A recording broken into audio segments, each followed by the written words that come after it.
How would you rate yourself as a team leader? Job interview questions used for a team leader are aimed at confirming whether you possess the qualities and experience necessary. This is not the time to be humble. Be confident about your value and give a short example that demonstrates that you're as good as you say. Answer: I'm a very good team leader due to two important aspects. I'm a great believer in feedback. I always ensure that my feedback is timely and based on facts rather than speculation. I also believe in consulting with my team members.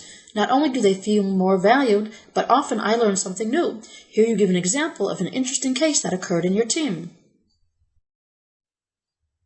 Are you a team player? A requirement of being a team leader is to be a team player, so the team leader interview will feature many questions pertaining to this. How do you handle differences between your teammates? No workplace is without any disagreements. What makes a difference is how these differences are sorted out. The interviewer will try to find out whether you had any differences with other employees and how you handled these differences. Here are some questions asked during a competency interview for a team leader position. What steps do you take to make sure each team member feels important? What are the key values of a leader? How do you demonstrate these values? What's the difference between being a manager and a leader?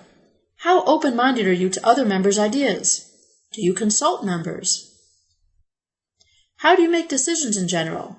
Give an example of a risk you had to take. Why did you decide to take the risk? How do you maintain relations with a person in cases where you can't agree? How frequently do you support others and get support from them? How do you keep each member of the team involved and motivated? Give an example of a creative solution when your leadership skills were needed. Have you ever acted as a mentor to a coworker? Provide an example of a situation where you had to create an agreement between people who originally differed in opinion and objectives. Describe a situation when you had to convince others. Give an example when you had to present complex information in a simplified manner. Being an effective team leader requires basic leadership skills. The team leader should be able to consult frequently with key team members and be open to new ideas, establish an open discussion for decision-making and encourage independent thinking, recognize the skills of team members and utilize their strengths for the benefit of the team, define and state expectations with team members, ensure that all members understand the missions ahead, eliminate disagreements between members, be the mediator, evaluate results in a timely fashion. A note: some companies prefer using the term leading a team rather than managing a team. Make sure to use the same language. Sometimes just using the right word can make the difference. Good luck.